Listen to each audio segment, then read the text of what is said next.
ധർമ്മസ്ഥലയിലെ തിരച്ചിലിൽ വീണ്ടും അസ്ഥികൾ കണ്ടെത്തിയതായി സൂചന. 10ാം സ്പോട്ടിൽ നിന്ന് മീറ്ററുകൾ അകലെയാണ് ഇപ്പോൾ പരിശോധന നടത്തുന്നത്. അതേസമയം ധർമ്മസ്ഥലയിലെ മാധ്യമ വിലക്ക് സംബന്ധിച്ച കേസ് പരിഗണിക്കുന്നതിൽ നിന്ന് ജഡ്ജി പിന്മാറി. ധർമ്മസ്ഥല ട്രസ്റ്റിന് കീഴിലുള്ള കോളേജിലാണ് ജഡ്ജി പഠിച്ചിരുന്നത്. മുഹമ്മദ് റഹീസ് ധർമ്മസ്ഥലയിൽ നിന്ന് ചേരുന്ന കൂടുതൽ വിവരങ്ങളുമായി. റഹീസ്, ഇപ്പോഴത്തെ പരിശോധന അത് ഈ 10ാം സ്പോട്ടിനടുത്താണെന്ന് മനസ്സിലാക്കുന്നു. അവിടെ അസ്ഥികൾ കണ്ടെത്തിയെന്ന സൂചനയാണ് കഴിഞ്ഞ മണിക്കൂറിൽ പുറത്തുവരുന്നത്. സ്ഥിരീകരിക്കാറായിട്ടുണ്ടോ? എന്താണ് നമുക്ക് ലഭിക്കുന്ന പുതിയ വിവരങ്ങൾ? റഹീസ്.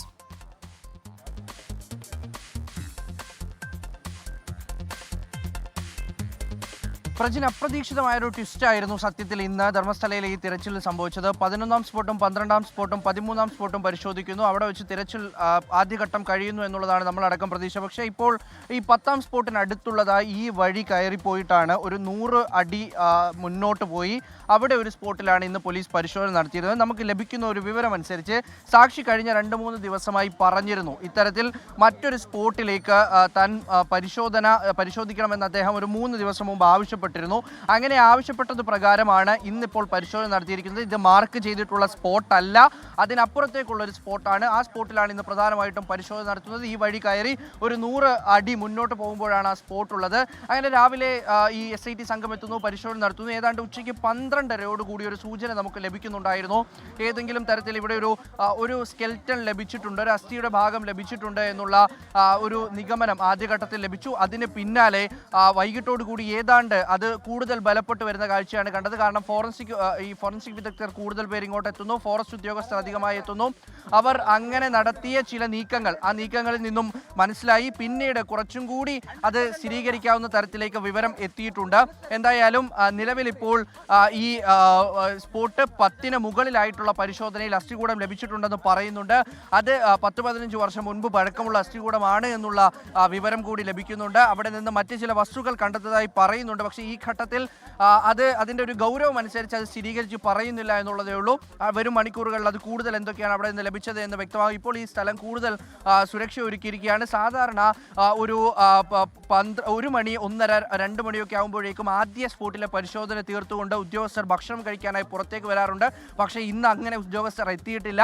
മാത്രമല്ല ഉപ്പ് ചാക്കുകൾ ഈ ഒരു വനത്തിനുള്ളിലേക്ക് കൊണ്ടുപോയിട്ടുണ്ട്. അത് ചില ശാസ്ത്രീയമായിട്ടുള്ള ചില പരിശോധനകൾ ഈ അസ്ഥിയുമായി നടത്തുന്നതിന് മുൻപ് സ്വീകരിക്കുന്ന ചില നടപടികളുമായി ബന്ധപ്പെട്ടിട്ടാണ് ഈ ഉപ്പടക്കം അകത്തേക്ക് കൊണ്ടുപോയത് എന്നാണ് നിലവിൽ പുറത്തു നിന്ന് ലഭിക്കുന്ന വിവരം. ഒരു ഉദ്യോഗസ്ഥരെ പോലും നമുക്ക് കാണാൻ കഴിയില്ല. SIT സംഘം പൂർണ്ണമായും അകത്തേക്കാണുള്ളത്. അങ്ങനെ എന്തായാലും 6ാം സ്പോട്ടിലെ പരിശോധനയ്ക്ക് ശേഷം 3ാം ദിവസത്തിനു ശേഷം ഇപ്പോൾ ഇതാ 6ാം ദിവസവും അത് ഒരു നിർണായക ദിവസമായി മാറുന്നുണ്ട്. ശുചീകരണ തൊഴിലാളി ഏറ്റവും പ്രധാനമായും പറഞ്ഞിരുന്ന സ്ഥലമാണിത്. അദ്ദേഹം അസ്ഥി ഉണ്ടാകുമെന്ന് ഉറപ്പിച്ചു പറഞ്ഞിരുന്ന സ്ഥലത്താണ് പരിശോധന നടന്നുകൊണ്ടിരിക്കുന്നത്. അവിടെ നിന്നും അസ്ഥികൂടങ്ങൾ ലഭിച്ചിട്ടുണ്ട്. 1-ലധികം അസ്ഥികൾ ലഭിച്ചിട്ടുണ്ട് എന്ന് പറയുന്നവരുണ്ട്. അതിനപ്പുറത്തേക്ക് 1 എന്നുള്ളത് ഏതാണ്ട് നമുക്ക് സ്ഥിരീകരിച്ചു പറയാവുന്ന തരത്തിലേക്ക് കാര്യങ്ങൾ എത്തുന്നുണ്ട്. അപ്പോൾ എന്തായാലും ഇവർ ഇനി പുറത്തേക്ക് വരണം.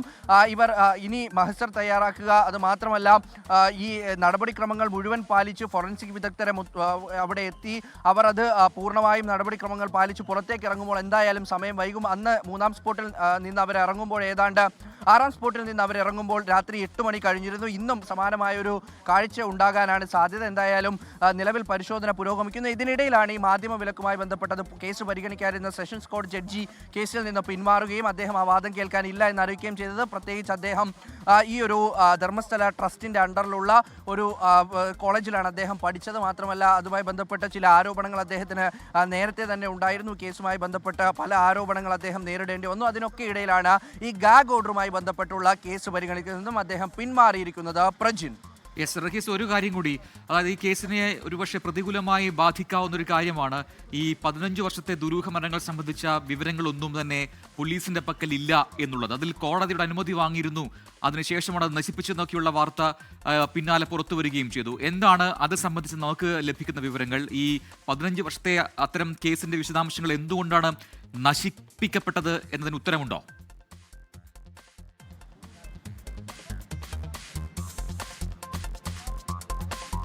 പ്രജിൻ, സാധാരണഗതിയിൽ ഇത്തരത്തിലുള്ള രേഖകൾ കുറച്ച് വർഷം കഴിയുമ്പോൾ പോലീസിന്റെ അനുമതിയോടുകൂടി അല്ലെങ്കിൽ കോടതിയുടെ അനുമതിയോടുകൂടി പോലീസ് സ്റ്റേഷനിൽ നിന്നും അത് നീക്കം ചെയ്യാറുണ്ട്. അല്ലെങ്കിൽ അത് എന്ന് കരുതുന്ന ചില കേസുകളും ഈ UDR റിപ്പോർട്ടുമായി ബന്ധപ്പെട്ട് അങ്ങനെ ഒരു പ്രൊവിഷൻ ഉണ്ട്. അപ്പോൾ കോടതിയെ സമീപിച്ചുകൊണ്ട് തന്നെയാണ് പോലീസ് ഇക്കാര്യത്തിൽ ഒരു തീരുമാനമെടുത്തത്. പക്ഷേ ബെൽത്തങ്ങാടി പോലീസ് ഈ ഒരു തീരുമാനമെടുത്തത് 2023 നവംബറിലാണ്. അതായത് ഈ വെളിപ്പെടുത്തലൊക്കെ ഏതാണ്ട് വരുമെന്ന് ഇവർക്ക് ഉറപ്പായതിനു പിന്നാലെയാണ് എന്നാണ് ഇവിടെയുള്ളവർ അത് സംശയിക്കുന്നത്. കാരണം ഇത് പെട്ടെന്നൊരു ദിവസം പൊങ്ങി വന്ന പരാതിയല്ല. പല ആരോപണങ്ങളും ഈ ബെൽത്തങ്ങാടിയിലെയും ധർമ്മസ്ഥലയിലെ മിസ്സിങ്ങുകളുമായി ബന്ധപ്പെട്ട് നേരത്തെ തന്നെ ഉണ്ടായിരുന്നു. അപ്പോൾ അങ്ങനെ ഉണ്ടായിരുന്ന ഒരു കേസിൽ, അങ്ങനെ ഉണ്ടായിരുന്ന ഒരു സംഭവത്തിൽ എന്തുകൊണ്ടാണ് പിന്നെ ഈ ഒരു രേഖകൾ നശിപ്പിച്ചത് എന്നുള്ളതിന് പോലീസ് എന്തായാലും മറുപടി നൽകേണ്ടി വരും. അവർ നിയമമനുസരിച്ച് മുന്നോട്ട് പോയി അങ്ങനെ പെരുമാറി എന്നൊക്കെ പറയുമ്പോഴും ഏറ്റവും കൂടുതൽ സംശയിക്കപ്പെടുന്നത് ഈ 2000 മുതൽ 2015 വരെയുള്ള കാലഘട്ടത്തിലെ ഡേറ്റകളാണ് അവർ അവിടെ നിന്ന് നീക്കം ചെയ്തത്. ഈ ശുചീകരണ തൊഴിലാളി പറയുന്നത് 1998 മുതൽ 2014 വരെയുള്ള സംഭവങ്ങളാണ്. അപ്പോൾ ഏതാണ്ട് ആ കാലത്തെ എല്ലാ കേസുകളും ബെൽത്തങ്ങാടി പോലീസ് സ്റ്റേഷനിൽ നിന്ന് പോയിട്ടുണ്ട്. എന്തായാലും SIT സംഘം അത് നേരത്തെ തന്നെ പഞ്ചായത്തിൽ നിന്ന് കൈപ്പറ്റിയിട്ടുണ്ട്. പ്രജിൻ, മുഹമ്മദ് റഹീസാണ് ധർമ്മസ്ഥലയിൽ നിന്ന് വിശദാംശങ്ങൾ നൽകിയത്. അവിടെ 10ാം സ്പോട്ടിൽ നിന്നും അസ്ഥികൾ കണ്ടെത്തിയ സൂചനകളാണ് ഇപ്പോൾ ബലപ്പെട്ടിരിക്കുന്നത്.